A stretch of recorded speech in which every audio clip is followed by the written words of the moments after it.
വിശുദ്ധ റമദാനിലും നരകത്തിലേക്ക് ആളെ കൂട്ടുന്ന, നരകത്തിലേക്ക് ജനങ്ങളെ ക്ഷണിച്ചുകൊണ്ടിരിക്കുന്ന ചില പുരോഹിതന്മാരുണ്ട്. അവർക്ക് റമദാൻ ഒരു പ്രശ്നമല്ല. രണ്ട് പ്രധാനപ്പെട്ട സന്ദർഭങ്ങൾ റമദാനിൽ ജനങ്ങളെ നരകത്തിലേക്ക് വിളിക്കുന്ന അവസ്ഥകൾ ഇന്ന് കണ്ടുകൊണ്ടിരിക്കുകയാണ്. ഒന്ന് റമദാൻ 17 പകൽ സമയത്ത്, മറ്റൊന്ന് റമദാൻ 27 രാത്രി സമയത്ത് നരകത്തേക്ക് വിളിക്കേ. അതെങ്ങനെയാ സഹോദരങ്ങളെ? ഒന്ന് ആലോചിച്ച് നോക്കുക. ഇസ്ലാമിലെ സുന്ദരമായ പഠിപ്പിച്ച തൗഹീദ്, അള്ളാഹുവിനെ മാത്രം ആരാധിക്കണം, അള്ളാഹിനോട് മാത്രം പ്രാർത്ഥിക്കണം, ആരാധനകൾ സകലതും അള്ളാഹ്ക്ക് മാത്രം കൊടുക്കണമെന്ന് പഠിപ്പിച്ച ആ ബദരീങ്ങൾ, ഇസ്ലാമിന് വേണ്ടി ആദ്യകാലത്ത് ഷഹീദായ, അള്ളാഹുവിന്റെ മഹത്തരമായ ഫിർദൗസ് വാഗ്ദാനം ചെയ്യപ്പെട്ട, സ്വർഗത്തിൽ പാറി നടക്കുന്ന പക്ഷികളെ പോലെ സുന്ദരമായ ജീവിതം അല്ലാഹ് വാഗ്ദാനം ചെയ്ത ആ ബദരീങ്ങൾ ഏതൊരു തിന്മക്കെതിരാണോ പോരടിച്ചതെങ്കിൽ അതേ തിന്മ ഇന്ന് നാട്ടിൽ ചെയ്യുകയാണ്. റമദാൻ 17 പണ്ടൊക്കെ നമ്മുടെ നാട്ടിൽ പറഞ്ഞിരുന്നു 313 പത്തിരി സ്വന്തം കൈകൊണ്ട് ഉണ്ടാക്കിയിട്ട് പള്ളിയിലേക്ക് കൊടുത്തയക്കണം. കാലമൊന്ന് പുരോഗതിപ്പെട്ടു. ഇപ്പൊ 313 ആടാണ്. പുരോഗതിപ്പെട്ടു വരികയാണ്, സമൂഹം പുരോഗതിപ്പെട്ടു വരികയാണ്. 313 ആടിനെ കൊണ്ടുവരണം, എന്നിട്ട് അറക്കണം, അതിന് കാശ് വേണം. അതിനെന്താ പരിപാടി? ആട് വരവ് ഫ്ലെക്സ് അടിക്കണം. ആട് വരവ്, പെട്ടി വരവ് കേട്ടിട്ടില്ലേ? ഇപ്പൊ പുതിയ വരവ് ആട് വരവാണ്. എന്നിട്ട് ഗൂഗിൾ പേ നമ്പർ കൊടുക്കാണ്. ബദരീങ്ങളുടെ പേരിൽ അറവ് നടത്തണോ, ഞങ്ങൾക്ക് പൈസ തരൂ, ആടിനെ ഞങ്ങൾ ഇതാ വരവ് നടത്താൻ പോവുകയാണ്. പണ്ഡിതന്മാര്, പുരോഹിതന്മാര് നേതൃത്വം കൊടുത്ത് ജനങ്ങളോട് അതിന് പറയാണ്. ഹദീസിൽ നബി സല്ലല്ലാഹു അലൈഹി വസല്ലം പഠിപ്പിച്ചു, മൻ ലഅനല്ലാഹ്, അല്ലാഹ് ഒരാളെ ശപിച്ചിരിക്കുന്നു. ശപിച്ചിരിക്കുന്നു എന്ന് പറഞ്ഞാൽ അള്ളാന്റെ റഹ്മത്ത് തടസ്സം വരുന്ന, അല്ലാഹ് ശപിച്ചിരിക്കുന്നു. ആരെയാ? മൻ ദബഹ ലിഗൈരില്ലാഹ്, അല്ലാഹു അല്ലാത്തവരുടെ തൃപ്തി മോഹിച്ചുകൊണ്ട് പൊരുത്തത്തിന് വേണ്ടി ആരെങ്കിലും ഒരു അറവ് നടത്തിയാൽ അവനെ അല്ലാഹു ശപിച്ചിരിക്കുന്നു. നമ്മുടെ കുഞ്ഞ് ജനിച്ചപ്പോൾ അഖീഖ അറുത്തവരാണ് നമ്മൾ. കുഞ്ഞിന്റെ തൃപ്തി മോഹിച്ചല്ല, കുഞ്ഞിന്റെ ബർക്കത്ത് മോഹിച്ചല്ല. ഉദ്ഹിയ്യത്ത് അറക്കുന്നവരാണ് നമ്മൾ. ഇബ്രാഹിം നബിന്റെ പൊരുത്തമല്ല, ഇസ്മായിൽ നബിന്റെ ബർക്കത്തല്ല, അള്ളാന്റെ കൽപ്പനയാണ്, അത് നിറവേറ്റുന്നു. എന്നാൽ ഇവിടെ ബദരീങ്ങളുടെ ബർക്കത്ത്, ബദരീങ്ങളുടെ ശഫാഅത്ത്, ബദരീങ്ങളുടെ തഖർറുബ് കിട്ടാൻ വേണ്ടിയാണ് ആ ദിവസം തെരഞ്ഞു പിടിച്ച് ആ നമ്പർ കണക്കാക്കിക്കൊണ്ട് അറവ് നടത്തുന്നത്. ഈ ആഘോഷ കമ്മിറ്റിക്കാർ, ആണ്ട് നേർച്ചക്കാർ തന്നെ അംഗീകരിക്കുന്ന ഒരു പണ്ഡിതനുണ്ട്. ഇബ്നു ഹജറുൽ ഹൈതമി എന്നാണ് അദ്ദേഹത്തിന്റെ പേര്. അവർ അംഗീകരിക്കുന്ന മദ്ഹബിന്റെ പണ്ഡിതനാണ്. അദ്ദേഹം പറയാണ്, ഒരു മുസ്ലിം അല്ലാഹു അല്ലാത്ത ഏതെങ്കിലും ഒരാളുടെ തഖർറുബൻ ഗൈറല്ലാഹ്, അല്ലാഹു അല്ലാത്തവരുടെ പുണ്യം പ്രതീക്ഷിച്ച്, ഖുർബത്ത് പ്രതീക്ഷിച്ച്, ശഫാഅത്ത് പ്രതീക്ഷിച്ച് അറവ് നടത്തിയാൽ ഫസാറ മുർത്തദ്ദാ, ഓൻ മതഭ്രഷ്ടനായി മാറും, ഇസ്ലാം ഒന്ന് പുറത്തു പോകും. ഇത്ര ഗൗരവമായി ഷാഫിഈ മദ്ഹബിലെ പണ്ഡിതന്മാര് പറയാ. എന്നിട്ട് ഇതേ പ്രവർത്തനങ്ങൾ ചെയ്തുകൊണ്ടിരിക്കുക, അതിന് ജനങ്ങളെ ഒളിച്ചു കൂട്ടുകയാണ്. ഇന്നലെ പകൽ സമയത്ത് യാത്രകൾ ചെയ്ത ഒരാൾ എന്ന നിലയ്ക്ക് ഞാൻ എൻ്റെ അനുഭവം തന്നെ പറയാണ്. പള്ളികളിൽ മൈക്ക് കെട്ടിയിട്ട് പുറത്തേക്ക് വെച്ചുകൊണ്ട് പാടിക്കൊണ്ടിരിക്കുന്ന പാട്ടിന്റെ അർത്ഥങ്ങൾ നിങ്ങൾ ആരെങ്കിലും ശ്രദ്ധിച്ചോ? പള്ളി എന്നാണ് വിളിച്ചു പറയുന്നത്. എന്താ പറഞ്ഞത്? യാമൻ ബിഹി ഹല്ലറദാ വമൻ ബിഹമ്മിൻ നക്കിദാ കുല്ലാദിയം മുസ്തൻജിദാ യാ അഹ്ല ബദറ ശുഹദാ. ജനങ്ങൾ വിചാരിക്കുകയാണ് ഇത് ബദരീങ്ങളെ പ്രശംസിക്കുകയാണ്, ഇത് ബദരീങ്ങളുടെ മഹത്വം പറയുകയാണ്, ഇത് ബദർ ശുഹദാക്കളോടുള്ള ആദരവിന്റെ ഭാഗമാണെന്ന് ജനങ്ങൾ അറിയാത്തത് കൊണ്ട് തെറ്റിദ്ധരിക്കുകയാണ്. സത്യത്തിൽ എന്താ പറയുന്നത്? യാമൻ ബിഹി ഹല്ലറദാ, പ്രയാസപ്പെടുന്ന ഏതെങ്കിലും മനുഷ്യരുണ്ടോ? വമൻ ബിഹമ്മിൻ നക്കിദാ, വിഷമങ്ങളോ മാനസിക പ്രയാസങ്ങളോ അനുഭവിക്കുന്ന ആരെങ്കിലും ഉണ്ടോ? എങ്കിൽ കുല്ലാദിയം മുസ്തൻജിദാ, നിങ്ങൾ സഹായം ചോദിച്ചുകൊണ്ട് വിളിക്കണം. ആരെ? യാ അഹ്ല ബദർ ശുഹദാ. ഒരു പേര് ഞാൻ വായിച്ചിട്ടുള്ളൂ, 100 കണക്കിന് വരികൾ താഴെയുണ്ട്. ബദർ ശുഹദാക്കളെ, ഞങ്ങളുടെ പ്രയാസങ്ങളെ രക്ഷപ്പെടുത്തണേന്ന് നിങ്ങൾ പ്രാർത്ഥിക്കൂ എന്നാണ് ഈ വരികളിലൂടെ ആളുകൾ, അതിന്റെ മുസ്ലിയാക്കന്മാർ, നേതാക്കന്മാർ ജനങ്ങളോട് പഠിപ്പിച്ചു കൊടുക്കുന്നതെങ്കിൽ. അതുകൊണ്ടാണ് എന്തൊരു പ്രതിസന്ധി വരുമ്പോഴും പണ്ടത്തെ മുശ്രിക്കീങ്ങൾ കപ്പലിനകത്തല്ലെങ്കിൽ അവരുടെ യാത്രക്കകത്ത് കടലിന്റെ മധ്യത്തിൽ കുടുങ്ങിയാൽ എന്തൊക്കെ വിശ്വാസം ഉണ്ടായിരുന്നുവെങ്കിലും അള്ളാഹ് ഞങ്ങളെ രക്ഷിക്കണേ എന്ന് പറഞ്ഞിരുന്നുവെങ്കിൽ, നാദാപുരത്ത് തീപിടുത്തണ്ടായി വീട് നിന്ന് കത്തിങ്ങോണ്ട് നിൽക്കുമ്പോൾ വൃദ്ധയായ ഉമ്മ വിളിച്ചു പറയുന്നത്, ബദരീങ്ങളെ ബദരീങ്ങളെ ബദരീങ്ങളെ. സഹോദരങ്ങളെ, ആ വോയിസ് കേൾക്കാത്തവരാരാണ്? വാട്സപ്പിൽ ആൾക്കാരാരാ കേൾക്കാത്തത്? ആരാണ് സമൂഹത്തോട് ഇങ്ങനെ ചെയ്താൽ മതി എന്ന് പഠിപ്പിച്ചതാരാണ്? അവർ അതിന്റെ ഉത്തരവാദികളാണ്.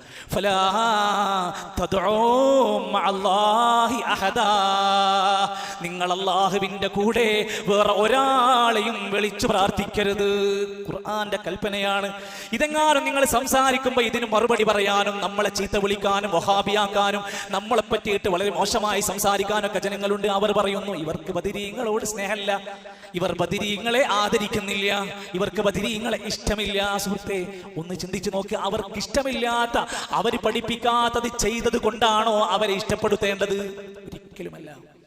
അവർ പറയാ, അവരുടെ പണ്ഡിതന്മാര് പറയാ, ഞങ്ങൾ ബദരീങ്ങളെ ആരാധിക്കുകയല്ല, ഞങ്ങൾ ആദരിക്കാണ്.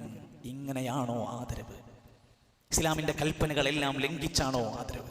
ഇനി ഏതാനും ദിവസങ്ങൾ കഴിഞ്ഞ് റമദാനിന്റെ അവസാനത്തെ 10 എത്തി. ശ്രേഷ്ഠമാക്കപ്പെട്ട അതിന്റെ ഒറ്റ രാവുകൾ വരുമ്പോ 27ാം രാവിന്റെ അന്ന് നിങ്ങളെ വീണ്ടും വിളിക്കും. വിളിക്കുന്നത് എവിടേക്കാണ്? പള്ളികളിലേക്കാകില്ല വിളിക്കുന്നത്. അള്ളാഹുവിന് ഏറ്റവും ഇഷ്ടപ്പെട്ട പള്ളികളിൽ നിന്ന് ഇഅ്തികാഫ് ഇരിക്കേണ്ടുന്ന വിശ്വാസികളെ വീണ്ടും പുരോഹിതന്മാർ വിളിക്കും. അവർക്ക് ആവശ്യമുള്ളത് കിട്ടണമെങ്കിൽ അവിടേക്ക് നമ്മൾ പോകണം. പ്രാർത്ഥനാ സദസ്സുകൾ, പല സ്വലാത്ത് നഗറുകൾ, തൗബ മജ്ലിസുകൾ എന്നൊക്കെ പുതിയ പുതിയ ടെക്നിക്കൽ പേരൊക്കെ വെച്ച് 27ാം രാവിന്റെ അന്ന് രാത്രിക്ക് വേണ്ടിയിട്ട് പ്രത്യേക വേദികൾ ഒരുക്കും. 10,000 ജനങ്ങൾ സംഗമിക്കും. ആളുകൾ വിചാരിക്കും ഇതന്നെയാണ് മജ്ലിസ്, ഇവിടെയാണ് കാര്യങ്ങൾ എന്ന് വിചാരിക്കും. ഒന്നാലോചിച്ചോ, റസൂൽ സല്ലല്ലാഹു അലൈഹി വസല്ലമ തങ്ങൾ അവിടുന്ന് എത്രയെത്ര സന്ദർഭങ്ങളിലായി ചെയ്തു പോയ ഇഅ്തികാഫിന്റെ എത്രയോ ഹദീസുകൾ അവസാനത്തെ 10ന്റെ രാവും പകലും ഇഅ്തികാഫിലായിരുന്നു. ആ മനുഷ്യന്മാര് അത് പാലിക്കുന്നവരെ പിടിച്ച് പുറത്തുകൊണ്ടുപോവുക. കഴിഞ്ഞ 2-3 വർഷങ്ങളിൽ നടന്ന സദസ്സ് വീക്ഷിച്ച ഒരാളാണ്. ഓൺലൈനിൽ അത് വീക്ഷിക്കുമ്പോൾ നമുക്ക് കാണാം എന്താണ് അവർ പറഞ്ഞുകൊണ്ടിരിക്കുന്നത്. തങ്ങളെ, ഞങ്ങളെ കാക്കണം തങ്ങളെ. ഏതാ തങ്ങള്? നബി തങ്ങളെ. തങ്ങളെ, സ്വർഗത്തിലേക്ക് ടിക്കറ്റ് തന്ന തങ്ങളെ, ഞങ്ങളെ കാക്കണം തങ്ങളെ. എത്ര കൃത്യമായി കൊണ്ടാണ് ജനങ്ങളെ കൊണ്ട് നെഞ്ചത്ത് കൈവച്ചുകൊണ്ട് അവരെ കൊണ്ട് ആമീൻ പറയിപ്പിക്കുന്ന, കണ്ണീരോട് അവർ ദുആ ചെയ്യുന്ന രംഗം നിങ്ങൾക്ക് കാണാൻ കഴിയും. അള്ളാഹുവിലേക്ക് അടുപ്പം ശ്രദ്ധിക്കാൻ പടച്ചറപ്പ് നിശ്ചയിച്ചിട്ടുള്ള ഇബാദത്തുകളെ പോലും ഇത്തരത്തിൽ ദുർവ്യാഖ്യാനിക്കപ്പെടുകയാണ്. എന്നാൽ നബിന്റെ മര്യാദ എന്തായിരുന്നു? അന്നൻ നബി സല്ലല്ലാഹു അലൈഹി വസല്ലം കാന യഅ്തകിഫുൽ അശ്റൽ അബാഖിർ മിൻ റമദാൻ ഹത്താ തവഫാഹുല്ലാഹ്. സല്ലല്ലാഹു അലൈഹി വസല്ലം മരിക്കുന്നത് വരെ അവസാനത്തെ 10 മരുഭൂമിയിലല്ല, അവിടുത്തെ ഇസ്തിറാഹകളിലല്ല, പുറത്തങ്ങാടികളിലല്ല, അവിടുന്ന് പള്ളിയിൽ ഇഅ്തികാഫ് ഇരിക്കുകയായിരുന്നു. എത്ര കാലം? ഹത്താ തവഫാഹുല്ലാഹ്. അല്ലാഹു മരിപ്പിക്കുന്നത് വരെ റമദാനിലെ എല്ലാ 10കളും ഇഅ്തികാഫിലായിരുന്നു. ഒരു ദിവസം ഏതെങ്കിലും ഒരു റമദാനിൽ ഉണ്ടായിട്ടില്ല. അത് ഹദീസ് പഠിച്ച പണ്ഡിതന്മാർ പറയാണ്, ഇമാം സുഹരി റഹ്മത്തുള്ളാഹി അലൈഹി പറയാണ്, സുന്നത്തായ എന്ത് കാര്യങ്ങൾ വന്നാലും നബി സല്ലല്ലാഹു അലൈഹി വസല്ലം ചിലപ്പോൾ ചെയ്യും, ചിലപ്പോൾ ഉപേക്ഷിക്കാറുണ്ട്. ചില ദിവസം നോമ്പെടുക്കും, ചില ദിവസം നോമ്പ് ഉപേക്ഷിക്കാറുണ്ട്. സുന്നത്താണ്. എന്നാൽ ഇഅ്തികാഫ് എന്ന സുന്നത്ത് നബി സല്ലല്ലാഹു അലൈഹി വസല്ലം ഉപേക്ഷിച്ചിട്ടേ ഇല്ല. ചില പണ്ഡിതർ, ഇമാം ദഹബി റഹിമഹുല്ലാഹി പറയാ, ഫറദ് പോലെ കൊണ്ട് നടക്കുന്ന കാര്യമായിരുന്നു ഇഅ്തികാഫ്. എങ്ങനെയാണ് പാടത്തിറങ്ങി പോണ ഒരാൾക്ക് എങ്ങനെ എന്ത് കിട്ടുക? ഷോപ്പിങ്ങിന് രാത്രി ഇറങ്ങി നടക്കുന്ന ഒരാൾക്ക് എങ്ങനെയാണ് ഇത് നേടാൻ കഴിയുക? കളി കണ്ടിരുന്ന് മണിക്കൂറുകളോളം സ്വന്തം ടീമിന്റെ കളിയും കണ്ട് ആസ്വദിച്ചിരുന്ന് അങ്ങനെ നേരം വെളുപ്പിക്കുന്ന, അതിന്റെ കഥ പറഞ്ഞിരിക്കുന്ന ഒരു ചെറുപ്പക്കാരന് റമദാനിന്റെ അവസാനത്തെ 10ൽ എന്ത് പുണ്യമാണ് നേടാൻ കഴിയാൻ പോകുന്നത്? ചിന്തിക്കാൻ വേണ്ടി പറയാം. ഇതാ ദഖലൽ അശ്റ, അവസാനത്തെ 10 വന്നു കഴിഞ്ഞാൽ നബി സല്ലല്ലാഹു അലൈഹി വസല്ലം തന്റെ അരയുടുപ്പുകൾ ഒന്ന് ശക്തി കൂട്ടുമായിരുന്നു. വരിഞ്ഞു നടു മുറുക്കും, ഒരു ഒരുക്കം ഒരുങ്ങും, ഒന്നങ്ങോട്ട് ഒരുങ്ങും നന്നായിട്ട്. രാത്രി ഹയാത്താക്കും, ഉറങ്ങാതെ രാത്രി ഹയാത്താക്കും ഇബാദത്തുകൾ കൊണ്ട്. തന്റെ കുടുംബക്കാരെ മുഴുവൻ വിളിച്ചുണർത്തുമായിരുന്നു. വെക്കേഷനാണ്, നമ്മുടെ മക്കൾക്ക് ഒഴിവാണ്, നമുക്ക് റമദാനാണ്, നമുക്ക് ഒഴിവാണ്. ഏറെക്കുറെ എല്ലാ ആളുകൾക്കും അത്യാവശ്യം ഫ്രീ ടൈം കിട്ടുന്ന ഈ ദിനങ്ങൾ കുടുംബസമേതം നമ്മളൊക്കെ നന്മയിലാണോ എന്ന് ഉറപ്പുവരുത്തിക്കോ.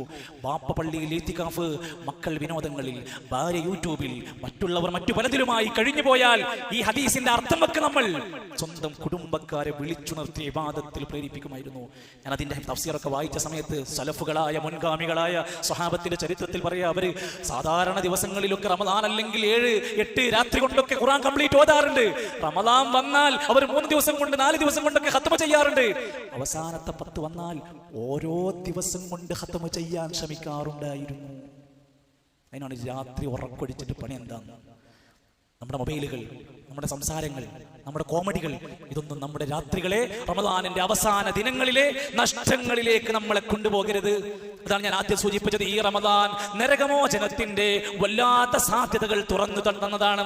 അതുകൊണ്ട് തന്നെ നരകത്തിൽ നിന്ന് നമുക്ക് രക്ഷപ്പെടണം. എല്ലാ തരത്തിലുമുള്ള ഹറാമുകളിൽ നിന്ന് നമുക്ക് മോചനം നേടാൻ കഴിയണം. ഫത്തഖുന്നാർ, നരകത്തിനെ നിങ്ങൾ സൂക്ഷിക്കണം. അല്ലതീ വഖൂദുഹന്നാസ് വൽ ഹിജാറ, മനുഷ്യരും കല്ലുകളുമാണ് അതിൽ കത്തിക്കപ്പെടുന്നത്. കല്ല് കത്തിച്ചാൽ എന്താണ്ടാവുക? സാധാരണ ഒരു വിറക് മരം കത്തിച്ചാൽ അത് വെണ്ണീരായി ചാരമായി തീരും. ഒരു കറുത്ത കരിമ്പാറ എടുത്ത് കത്തിച്ചാൽ എന്താ സംഭവിക്കുക? ചൂട് കൂടുന്നതിനനുസരിച്ച് അതിന്റെ സ്ട്രോങ് കൂടി വരും, വെണ്ണീരാകില്ല. ആ കല്ലുകളാണ് പടച്ചറപ്പ് നരകത്തിൽ കത്തിക്കുന്നത്. കൂടെ കടക്കാൻ ആരാ? അന്നാസ്, പച്ച ശരീരമുള്ള ജീവനുള്ള മനുഷ്യരാണ്. മരിക്കൂലവര്, മരിക്കൂല. ആ നരകത്തെ കുറിച്ച് നിങ്ങൾ ശ്രദ്ധിച്ചോ, സൂക്ഷിച്ചോ എന്ന് ഖുർആൻ. കുല്ലമാ നളിജത് ജുലൂദുഹും, എപ്പോഴെല്ലാം ആ തൊലി ഇങ്ങനെ വെന്തുരിഞ്ഞങ്ങ് തീർന്നു പോയാൽ ബദ്ദൽനാഹും ജുലൂദാ, പുതിയ തൊലി കൊടുത്തുകൊണ്ട് വീണ്ടും വീണ്ടും നാം അവർക്ക് ശിക്ഷയുടെ ആസ്വാദനം കൊടുക്കും. തൊലി ഇങ്ങനെ ഇട്ട് മാറ്റി മാറ്റി പുതിയത് തരും. ഏത് തീയാണെങ്കിലും കുറെ കാലം കത്തിയാൽ ഒരു ചെറിയ ശതമാനം കുറയും, നരകത്തിന്റെ ശതമാനം കുറയൂല.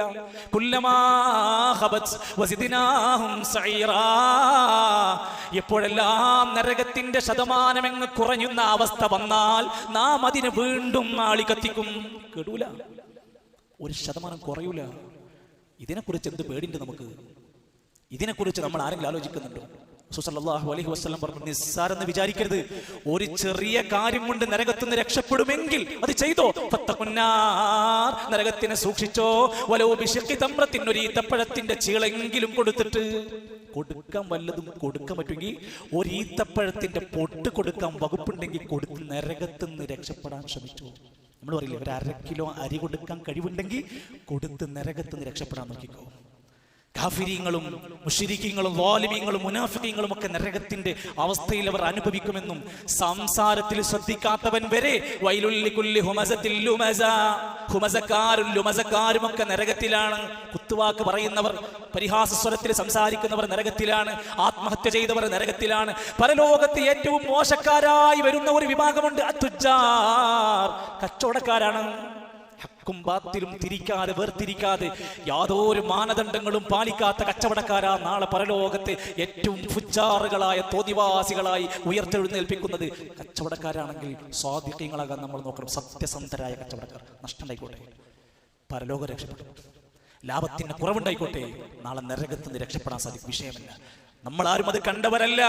കണ്ട റസൂലുള്ളാഹി സ്വല്ലല്ലാഹു അലൈഹി വസല്ലം മിഅ്റാജ് യാത്ര കഴിഞ്ഞ് നാട്ടിലേക്ക് എത്തി. തന്റെ ജനങ്ങളെ വിളിച്ചു, ലൗ റഅയ്തും, ഞാൻ രംഗം ചിലത് കണ്ടു. ആ കണ്ടത് നിങ്ങൾ കണ്ടിരുന്നെങ്കിൽ ലവഹിത്തും ഖലീലാ വലബകൈതും കസീറാ, നിങ്ങൾ കുറച്ചേ ചിരിക്കൂ, കൂടുതൽ കരയുമായിരുന്നു. കണ്ടാൽ തന്നെ മതി, അനുഭവിക്കണ്ട. കണ്ടിരുന്നെങ്കിൽ നിങ്ങൾക്ക് ചിരിക്കാൻ കഴിയില്ല. അത്രമാത്രം ദയനീയമാണ് അവിടുത്തെ അവസ്ഥ. മദ്യപാനികളായി ലഹരിയുടെ ഏതെങ്കിലും അംശം നുകർന്ന, അതിന്റെ സുഖമാസ്വദിച്ച, അതാണ് ജീവിതത്തിൽ ആനന്ദമെന്ന് വിചാരിച്ച ആരെങ്കിലും ഉണ്ടെങ്കിൽ, ഇന്നലില്ലാഹി അഹ്ദ, അല്ലാഹു ഒരു കരാർ എടുത്തിട്ടുണ്ട്. ലിമൻ ശരിബൽ മുസ്കിറാത്ത്, ലഹരിപാനീയങ്ങൾ കുടിച്ചവർക്ക് വേണ്ടിയിട്ട്, ലിയസ്തീഹി തീനത്തിൽ ഖബാൽ, അവർക്ക് തീനത്തിൽ ഖബാൽ എന്ന ഒരു പാനീയം നരകത്തിൽ കുടിക്കാൻ കൊടുക്കും. സ്വഹാബത്ത് ചോദിച്ചു, എന്താ നബിയേ തീനത്തുൽ ഖബാൽ? ഇറഖു അഹ്ലിന്നാർ, നരകക്കാരായ ആളുകളുടെ ശരീരത്തിൽ നിന്ന് ഒലിക്കുന്ന ചീഞ്ചലമാണ്. അവരുടെ ശരീരത്തിൽ നിന്ന് ഇങ്ങനെ ഒലിച്ചിറങ്ങുന്ന പഴുത്തു നാറിയ ആ വെള്ളമാണ് നരകക്കാരനായ ലഹരിക്കാരൻ കുടിക്കേണ്ടി വരുന്നത്. ഇവിടുത്തെ ചെറിയൊരു സുഖത്തിന് വേണ്ടി നീ ആസ്വദിച്ചത് വലിയ അപരാധത്തിലേക്കാണ്. തിരിച്ചു വരണം. റമദാൻ നമ്മളെ സിഗരറ്റിൽ നിന്ന് മോചിപ്പിക്കണം. റമദാൻ നമ്മളെ മദ്യപാനത്തിൽ നിന്ന് മോചിപ്പിക്കണം. നല്ലൊരു മാസക്കാലത്തെ ഡി അഡിക്ഷൻ വകുപ്പിലാണ് നമ്മളിപ്പോൾ ജോയിൻ ചെയ്തിരിക്കുന്നത്. ഇനി ലഹരിയിലേക്കില്ല, ഇനി സിഗരറ്റ് തൊടില്ല. ഈ റമദാനിന്റെ രാത്രികളിൽ, പകൽ സമയങ്ങളിൽ നമ്മൾ നിയന്ത്രണത്തിലായിരുന്നു. നോമ്പ് തുറന്നിട്ട് പിന്നെയും നീ അത് തൊട്ടു നോക്കുന്നുണ്ടോ? മാറാൻ കഴിയില്ല. മാറ്റാൻ നമ്മൾ സ്വയം സന്നദ്ധരാവാതെ മാറാൻ കഴിയില്ല. റസൂൽ സല്ലല്ലാഹു അലൈഹി വസല്ലം നരകം കണ്ടിട്ട് വന്ന് പറഞ്ഞു, പ്രിയപ്പെട്ടവരെ, നമ്മുടെ മനസ്സിലേക്ക് ഒന്ന് കൊണ്ടുവാ, നരകത്തിൽ ഞാൻ ഏറ്റവും കൂടുതൽ ആളെ കണ്ടത് അക്സറു അഹ്ലിഹൻ നിസാ ബികുഫ്രിഹിന്ന, അവരുടെ കുഫർ കാരണം കൊണ്ട് സ്ത്രീകളാണ് നരകത്തിൽ ഏറ്റവും കൂടുതൽ. എന്ത് കുഫറാണ് അവർക്കുള്ളത്? യക്ഫുർനൽ അശീർ, ഭർത്താവിനെ നിഷേധിക്കുന്നവളാണ്. വയക്ഫുർനൽ ഇഹ്സാൻ, ഭർത്താവിന്റെ നന്മകളെ നിഷേധിക്കുന്നവരാണ്. ഭർത്താവിന്റെ നന്മകളെ നിഷേധിക്കുക, ഭർത്താവിനോടുള്ള കടമകളിൽ നിഷേധം പുലർത്തുക, അത്തരത്തിലുള്ള സ്ത്രീകളാണ് നരകത്തിൽ ഏറ്റവും കൂടുതൽ കണ്ടത്. പക്ഷേ ചില ആളുകളുടെ കണ്ണുകൾ നരകം തൊടൂല, ചിലര് നരകത്തിൽ വീഴൂല. അല്ലാഹനെ കുറിച്ച് ഓർത്ത കണ്ണുകൾ നരകത്തിൽ വീഴൂല. പൊട്ടിക്കരയാനുള്ള അവസരമാണ് റമദാൻ. ആരെയും ബോധ്യപ്പെടുത്താനില്ല. നമ്മളും നമ്മുടെ റബ്ബിനെയും കുറിച്ചോർത്ത്, സ്വന്തം പാപങ്ങളെ കുറിച്ചോർത്ത് നരകത്തിൽ നമ്മൾ കടന്ന് വെന്തിരിയുന്നത് ആലോചിച്ച് കരഞ്ഞാൽ രക്ഷപ്പെടാം. വമിൻ മഹാരിമില്ല, ഹറാമുകളെ തൊട്ടുകൊണ്ട് കണ്ണുകളെ നിയന്ത്രിക്കാൻ കഴിഞ്ഞാൽ നരകത്തിൽ നിന്ന് രക്ഷപ്പെടാം. അള്ളാന്റെ മാർഗത്തിൽ ഉറക്കമൊഴിച്ച് കാവലിരിക്കാൻ കഴിഞ്ഞാൽ, അള്ളാഹ്ക്ക് ഇഷ്ടപ്പെട്ട കാര്യങ്ങൾക്ക് വേണ്ടി ഉറക്കമൊഴിച്ചാൽ നിനക്ക് നരകത്തിൽ നിന്ന് രക്ഷപ്പെടാനുള്ള വഴിയുണ്ട്. ഒട്ടനേകം കാര്യങ്ങളുണ്ട്.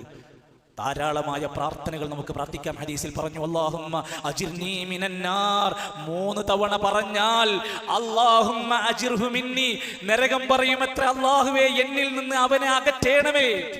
ഒരു 3 തവണ ഈ പ്രാർത്ഥന പറയാൻ പറ്റാത്ത ആരാണ് ഈ മജ്ലിസിൽ? ഇല്ല. നബി സല്ലല്ലാഹു അലൈഹി വസല്ലം ഏറ്റവും അധികം പ്രാർത്ഥിച്ചത് റബ്ബനാ ആതിനാ ഫിദ്ദുനിയാ ഹസന വഫിൽ ആഖിറതി ഹസന വഖിനാ അദാബന്നാർ. എത്ര കാലായി കേൾക്കുന്നു നമ്മൾ, ആവർത്തിക്കണം നമ്മൾ. ഇബാദുർ റഹ്മാൻ എന്ന അല്ലാഹ്ക്ക് ഇഷ്ടപ്പെട്ട അടിമകൾ പ്രാർത്ഥിച്ചു, റബ്ബന സ്രിഫ് അന്നാ അദാബ ജഹന്നം ഇന്ന അദാബഹാ കാന ഗറാമ ഇന്നഹാ സാഅത് മുസ്തഖറൻ വമുഖാമ. ഖുർആനിൽ വന്ന പ്രാർത്ഥനയാണ്.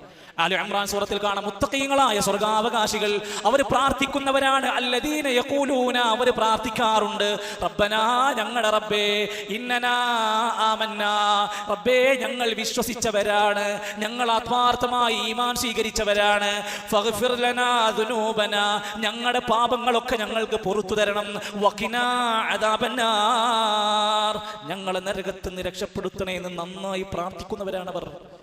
മറ്റൊരായത്തിൽ കാണാം, വലാ തുഹ്സിന യൗമൽ ഖിയാമ. ആലോചിക്കന്റെ പ്രിയപ്പെട്ടവരെ, 10 ആൾ കൂടിയടത്ത് നമ്മളെ അപമാനിച്ചാൽ നമ്മൾ മാപ്പ് കൊടുക്കുമോ? നമ്മുടെ 4 വീട്ടുകാർ കൂടിയപ്പോൾ നമ്മളെ ഒരാൾ ഇൻസൾട്ട് ചെയ്താൽ നമുക്ക് ഇഷ്ടപ്പെടുമോ? നാളെ അള്ളാന്റെ കോടതിയിൽ കോടാനുകോടി മനുഷ്യരുടെ മുമ്പിൽ വെച്ച് നമ്മൾ വഷളാകുന്നതിനെ കുറിച്ച് ഭയപ്പെട്ടുകൊണ്ട് പ്രാർത്ഥിക്കണം. വലാ തുഹ്സിന യൗമൽ ഖിയാമ, അള്ളാഹ് നാളെ ഖിയാമത്ത് നാളിൽ ഞങ്ങളെ അപമാനിക്കരുത് റബ്ബേ. വല്ലാത്തൊരു വാക്കാണ് പറഞ്ഞത്. അല്ലാഹുവിന്റെ ഈ അദാബ് നിറഞ്ഞ നരകത്തിൽ നിന്ന് മോചനത്തിന് വേണ്ടി ആത്മാർത്ഥമായ ത്യാഗ പരിശ്രമങ്ങൾ നമ്മുടെ ഭാഗത്തു നിന്നുണ്ടാവണം. അല്ലാഹു എല്ലാ സഹായങ്ങളും നമുക്ക് അനുകൂലമാക്കി നൽകുമാറാകട്ടെ.